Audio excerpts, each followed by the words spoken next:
Good afternoon, Dr. Diwan. Would you like to introduce yourself? Yes, I'm Dr. Ash Diwan. I work at Piedmont Family Medicine in Warrenton, and I'm board certified in family medicine, in addiction medicine, and I have an advanced certification in pain management. You're quoted in this week's Opioid Ripples articles as a proponent of medication-assisted therapy. Can you give us your take on how we got to this point?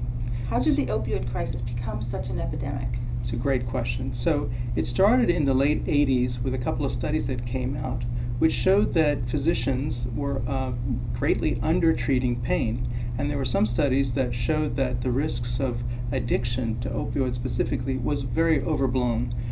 We hadn't had prescription of opioids for non-cancer patients in nearly 7 decades. So that sort of studies, along with some of the marketing by the big pharmaceutical companies, OxyContin is a good example, really downplayed the risks of addiction. As long as pain was present, it was thought that it's a low risk and the benefit would really help patients. And then the Joint Committee on Hospital Accreditation came around and made pain the fifth vital sign. And so physicians were often judged by how well they were alleviating pain in a hospital setting. So all this sort of snowballed over time, and so with the new medications that came out, the low perceived risk, and no real set rules as to how we could dose the medicine is what fueled the fire. So if you see some charts on the internet, it'll show you the number of hydrocodone, oxycodone prescriptions starting at about the early 90s to about 2010. It's just skyrocketed. And again, with no rules or algorithms, people started getting tolerant to these medicines and then addicted to them, unfortunately. Now, it should be said that only a relatively small percentage who receive opioids actually become addicted, but in the whole scheme of things, that's a large number. And why is it so common for recovering addicts to relapse? That's a great question. That's a question I get common. I think there's two big answers to this. One is that addiction is not something that we can just treat like bronchitis or pneumonia. It's a chronic disease. And why is it a chronic disease? Not just because we say so, it's because it's known to cause structural and chemical changes in the brain. So here's an example. When you think of our brain, we have to think of it as an outer core and an inner shell. The outer core is the more human part of the brain. It's responsible for things like judgment, insight, decision making. The inner core is the more emotional part of the brain. That's associated with survival, emotion, safety. So we all have in our brains, inner core, something called a reward pathway. That reward pathway is meant to reproduce, for us to reproduce certain behaviors that are essential for survival. So eating, reproduction, etc. So why when we're hungry and we eat a piece of chocolate cake, it feels so good, is because that's causing an elevation of dopamine 20 to 40 times in that reward center in the brain. But it doesn't last long and it gets back to baseline. Heroin or high-dose opioids, what they do is they skyrocket that dopamine 1,000 times what the normal would be. And so chronic use of these types of medicines, especially heroin, will cause, like I said, such a rise in dopamine that it changes the set point in that reward pathway. Therefore, now you require higher and higher doses of dopamine to even feel a normal set point.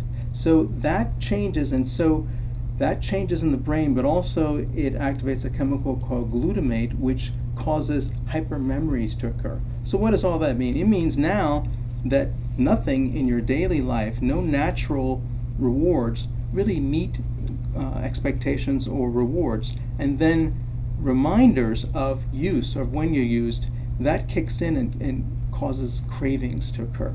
And so that's why people have habitual use despite harm. So a resetting of the natural reward pathway, and it gets to the point where that inner part of the brain now starts becoming the predominant motivator. It will override the cortex, the more human part of the brain. And this is what's responsible for the behaviors associated with addiction. So people ask, well, why is it that they miss their kid's birthday, or nothing seems to help with them other than the drug. It's because their biochemistry and biology has changed.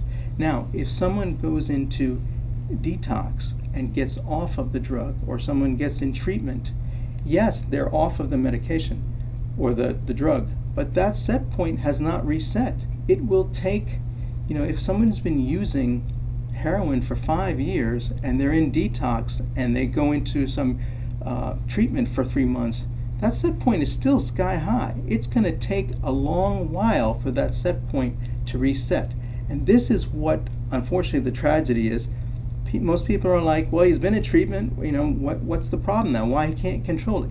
He or she can't control it because the changes have occurred, and if they've been using for 5 years, it's going to take 2.5 to 3 to 4 years to get back to normal. And during that time, they need to be in treatment. So that's really why it's so hard for addicts to just stop. Can you talk to me a little bit about medication therapy and why it's so helpful?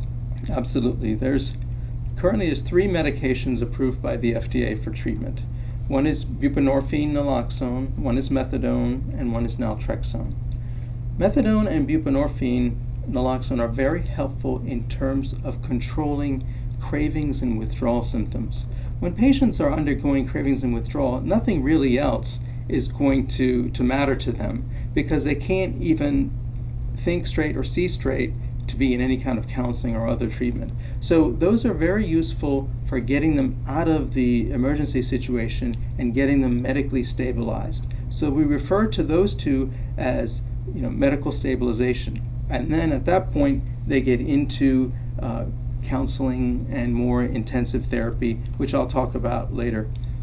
If they have been taken off the medicine, so if they've been hospitalized or incarcerated and everything is out of their system, naltrexone is another medicine, which is essentially an acid blocker. It blocks the opioid receptor so that if they were to use, nothing would happen. But it doesn't really do anything for cravings or they've already undergone the withdrawal, so that's not applicable. But again, I said the danger is that once they stop that, now they're more prone to relapse because they really haven't done anything to reset that natural reward set point. Are there certain people that MAT works better for than others? I think it's like diabetes or like other diseases, it depends on the severity of their disease. So medication-assisted therapy is recommended for all patients because it tends to have the best outcome in the long term. The best outcome we want is recovery and off of everything. Our goal is never to keep patients on medicines indefinitely. It's to get them off, but get them off safely so that they are not relapsing. So if they have a more severe disease, if they've been using heroin IV for years, they are going to need medication-assisted therapy for a more intense and longer period of time. If they've been taking a couple pills of hydrocodone every day, they will still need it, but perhaps not as intense a therapy. Why are such a small percentage of doctors certified to prescribe FDA-approved opioid addiction medications? That's a great question. So I think it's twofold. One is we really don't get a lot of training in medical school or residency about opioids and especially about addiction, unless you're in the psychiatric realm. So I didn't learn any of this in medical school or in residency, and it was, much of it came to me in practice. And then when I did my additional training in addiction and pain is when all this came about. So there was no lectures that I learned what I'm telling you from in training. The second thing is a negative stigma associated with it. I think people think that it's basically people make bad choices and they're responsible for their behaviors, and this is what is a result of their behaviors. And that's, really ignorance to some extent. I mean, if Rush Limbaugh and Prince can have this problem, anyone can have this problem. And then the real answer is, how do we treat it? And what's the best way to go about it? So that's what I'm advocating. How do intensive outpatient programs work? Intensive outpatient programs are considered as a supplement to medication-assisted therapy. So, example, if a patient is hospitalized, detoxed, they usually go to either a residential facility or they'll go into intensive outpatient therapy. What happens with residential therapy or just straight detox, it has the dubious distinction of a 100% relapse rate. So if they don't get treatment outside of that acute episode, like I said, it's not an acute disease, it's a chronic disease, they will relapse. Intensive outpatient therapy is considered an alternative to residential therapy in some ways, in that people can still fulfill their roles of family, father, mother, work, but then go to this therapy 3 times a week for 2 to 3 hours a day. And basically what it does is it looks at what are some of the underlying issues that are contributing to use. So low self-esteem, other psychiatric issues, feelings of isolation, depression, how to deal with their life. So that one of the real difficult things about addiction is that stress serves as an anti-reward. So when people are stressed, they are more apt to have cravings and desire to use, because that immediately alleviates that anxiety and stress. So if we don't deal with the underlying stress issues or other psychiatric issues, then we're never going to really solve the problem. And again, we don't want to keep medicines. Medicines are to keep people safe and prevent them from overdosing and dying. They're not a single treatment alone. And so most of the studies have shown that without medication, people relapse much quicker. So the best thing to do is to get them safe on whatever medication, and buprenorphine or naltrexone is what I prefer, and then get them in therapy, and then just kind of slowly see how they're doing and gradually wean the medication, and then have them succeed off of that. But relapse is common. If I treat a diabetic and I get them on insulin or I get them on medicines and their A1Cs normalize, and then I don't see them, and then they go off the wagon again, are they bad people? Do I, punish them? No, it's part of their disease. So the same thing with addiction. If they relapse, it just means that they need to get into more intense therapy and get back on the horse. It doesn't mean that, they have a problem and it's not being addressed because, unfortunately, there isn't enough education regarding how to treat this. There are no set good standards of care, and that's what we're pushing. Can you tell me why so few people who are addicted to opioids get treatment? Yes, one, as I mentioned, is the negative stigma. 2 is they may not have the resources, and 3, they may not be aware of what the treatment options are. So I read a study where if you look at the number of people who are suffering from depression or hypertension, 8 out of 10 people who are identified with the problem are treated. With addiction, it's more like 10%. So again, they're afraid of being treated badly, they're afraid of the stigma, but also we don't have enough providers to be able to understand how to treat them and what to do. So and then cost issue is another problem. There are many Suboxone or Buprenorphine or other providers or methadone clinics who do offer treatment, but they're all cash treatment, or the cost is prohibitive, and they may not offer counseling as a part of it. So that is another problem, sometimes financing.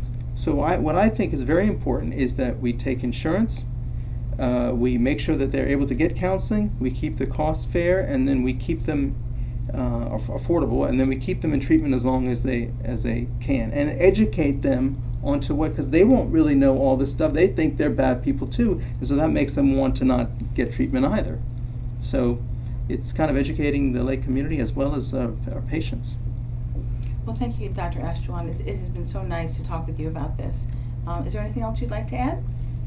No, I just want to emphasize that this is a huge problem. It's a national epidemic. More people die of drug overdose than die in car accidents. More people are dying of overdose from opioids than died from AIDS at the height of that crisis in the 90s.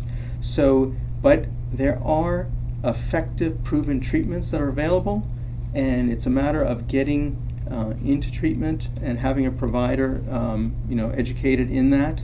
I do think that the limits and this is for the communities at large, the limits that are being placed on providers that can only see 275 patients is something that really should be looked at the government and lifted, especially for people who are board certified, take insurance, and are interested in medication assisted treatment and not just cash clinics.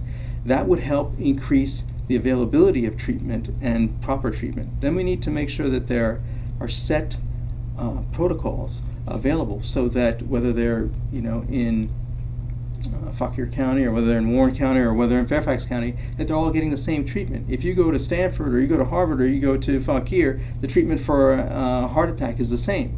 It should be the same with addiction, and I think that would go a long way into helping control this epidemic, which is certainly doable.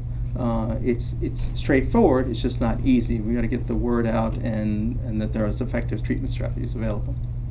That's great. Thank you so much for your time. It's my pleasure. Thank you.